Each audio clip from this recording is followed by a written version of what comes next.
السلام عليكم ورحمة الله وبركاته. أسعد الله أوقاتكم بكل خير وين ما كنتم. وصفتنا لليوم إن شاء الله بتكون الرز المديني.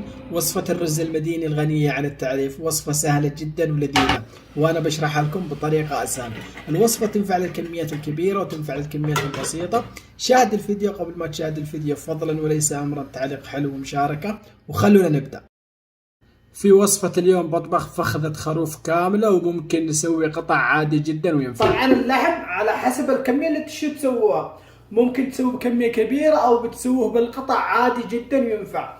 ينفع بالطريقة هذه الكميات القليلة، وينفع بالكميات الكبيرة للمناسبات مثلا. الطريقة ما فيش أسهل منها. أقطعه من هنا بالشكل هذا، وقطعته من المفصل علشان ينزل معنا بالقدر، واغطيه بالماء البارد. بسم الله. طبعا دائما انا اسلق اللحم بالماء البارد، اولع النار عليه واخليها على اعلى شيء عندي. اول ما يوصل معانا للمرحله هذه نحاول نتخلص من الزفر او الريم اول باول، علشان ما يغلي علينا ويقلب ويرجع للحم نفسه.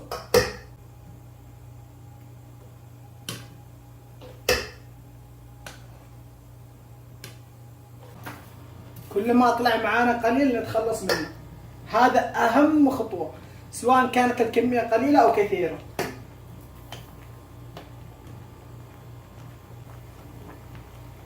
الحاجة الوحيدة المتعبة في الوصفة هذه هو اللي انك تشيل الزفرة فقط.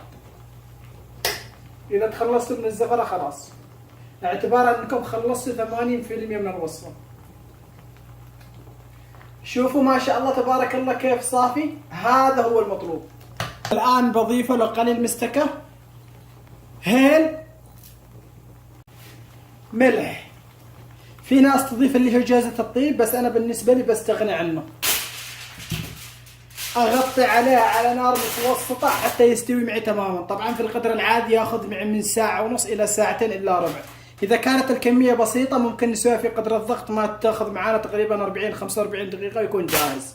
بالنسبة للرز اللي بستخدمه اليوم، بستخدم رز المزة كالعادة. بغسله تمام. طبعا ضروري أغسله 3-4 مرات.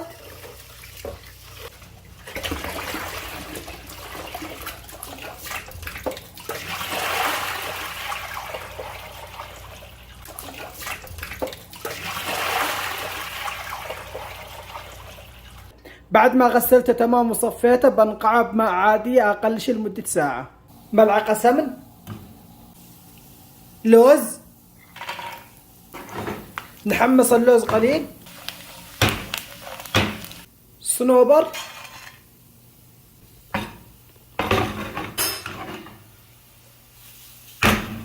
طبعا باقي كمية السمن نخليها نقدح بها الرز. والآن بجهز الكشنة حق اللحم. بحتاج هنا مرقة من اللي طبخنا فيها اللحم، قليل هيل ناعم، منقوع الزعفران. إذا ما فيش معانا زعفران طبيعي ممكن نستخدم لون الزعفران أو صفار الزعفران الخاص بالرز. ماء الكادي، فلفل أسود، رشة ملح، معجون الطماطم، قليل ملح الليمون. نحركه شوية ونخليه يطبخ حتى يثقل معانا قليل. وهذا هو جاهز. طبعا خليته أنا 2.5 حتى طبخ واستوى معي 100%. شوفوا ما شاء الله تبارك الله. شوفوا لي ما شاء الله على الاستواء. والآن بسكب عليها الصلصة هذه وعلى الفرن حتى يتحمر معانا تماما. طبعا هذا العظم ما عاد له داعي، بس سهل. والآن بصفي المرق من اللحم والشوائب.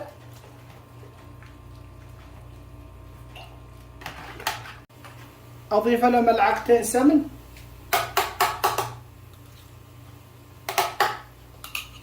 نقيس الملح، إذا يحتاج له ملح نضيف له حاجة بسيطة ملح. والآن بضيف الرز. نقول بسم الله. طبعا أصفي الرز من الماء تماما، ونرفع النار على أعلى شيء. طبعا ارتفاع الماء يكون فوق الرز ب2 سنتي. إذا شفنا مثلا إنه الماء زيادة نحاول ننقصه قليل. طبعا رفعت النار على أعلى شيء حتى وصل معي للمرحلة هذه، يعني تشرب كامل كمية الماء. أقدحها بالسمنة اللي قلت فيها الصنوبر واللوز.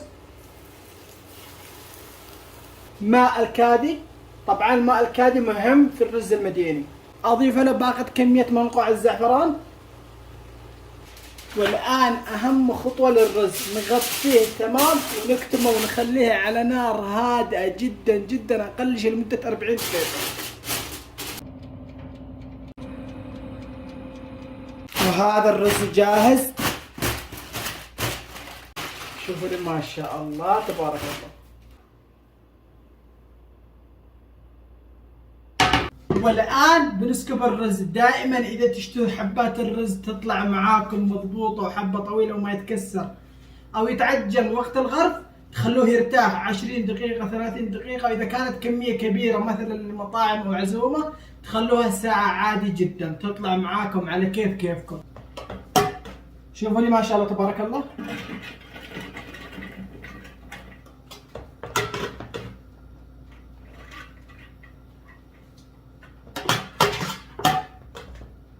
وهذا هو الرز المديني على أصوله.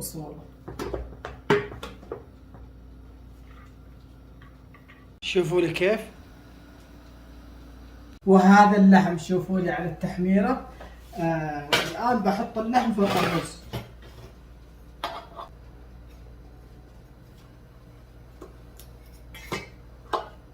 طبعا يبقى شوية من المرقة حق اللحم نسكبه بالشكل هذا. أزينه باللوز والصنوبر. وهذا هو جاهز. ما شاء الله تبارك الله. أما بالنسبة للاستواء ما شاء الله تبارك الله، والطعم شيء من الآخر.